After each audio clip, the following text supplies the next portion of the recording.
আমার ছবি তুলতে কি মানে ন্যাচারালি ছবি তোলার আমার খুব বেশি শখ ছিল। ছবির প্রতি শখটা কাজ করতো অনেক ছোটবেলা থেকে। তখন আসলে ছবির প্রতি আমি কিছু বুঝতাম না। ফুলের প্রতি আমার খুব একটা ভালোবাসা, মানে এই জিনিসটা আমার খুব বেশি। গোলাপ ফুলের থেকে কাঠগোলাপটা একটু বেশি প্রিয়।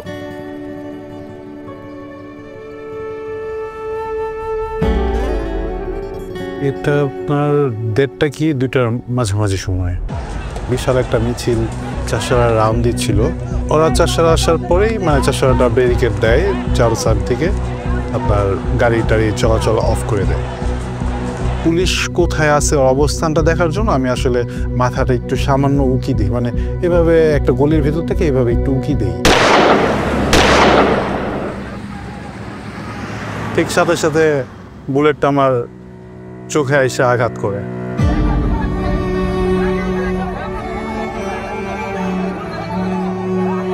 চোখ দিয়ে মানে রক্ত, মনে হয় কি গরু কাটলে যেরকম না ওরকম ওর ইটা হইতেছে।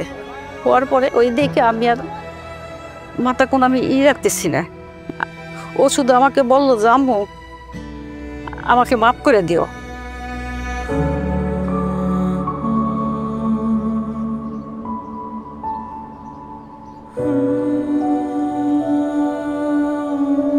আমি আমার মায়ের মুখটা অনেক বেশি মিস করি, অনেক বলতে প্রচণ্ড পরিমাণের বেশি মিস করি, যেটা কখনো এক্সপ্লেনেশনে বলে বোঝানো সম্ভব না।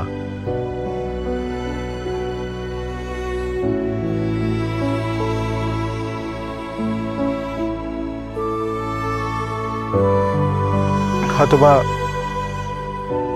নিজের ম্যানেজ করে নিতেছি, কিন্তু দিন শেষে যখন মনে হয় যে আমার সামনে অন্ধকার কেন, কী কারণে হঠাৎ মানে মাঝে মধ্যে আমার মনে হয় যে আমি দেখতেছি সব কিছু, পরক্ষণে যখন আবার জিনিসটা মানে শেষ হয়ে যায়, মানে কালো অন্ধকারটা চোখের সামনে ফুটে ওঠে, তখন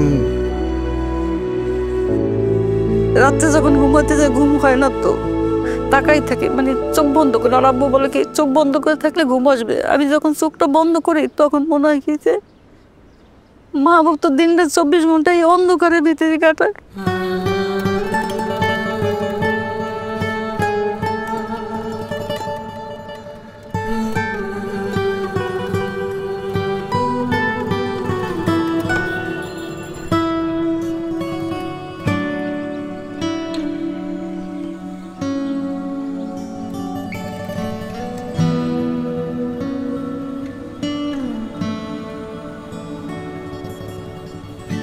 কোথায় আছি আমরা?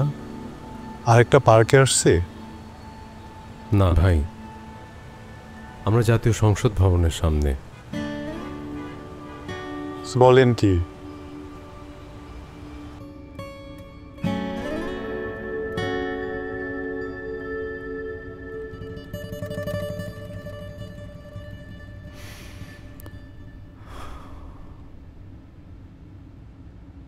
সামনে তো নির্বাচন, যেদিন অধিবেশন বসবে সেদিন যদি একটু আসতে পারতাম। আমি তো আর দেখতে পাবো না, যদি একটু কানেও শুনতে পারতাম ওনারা কি নিয়ে কথা বলছে।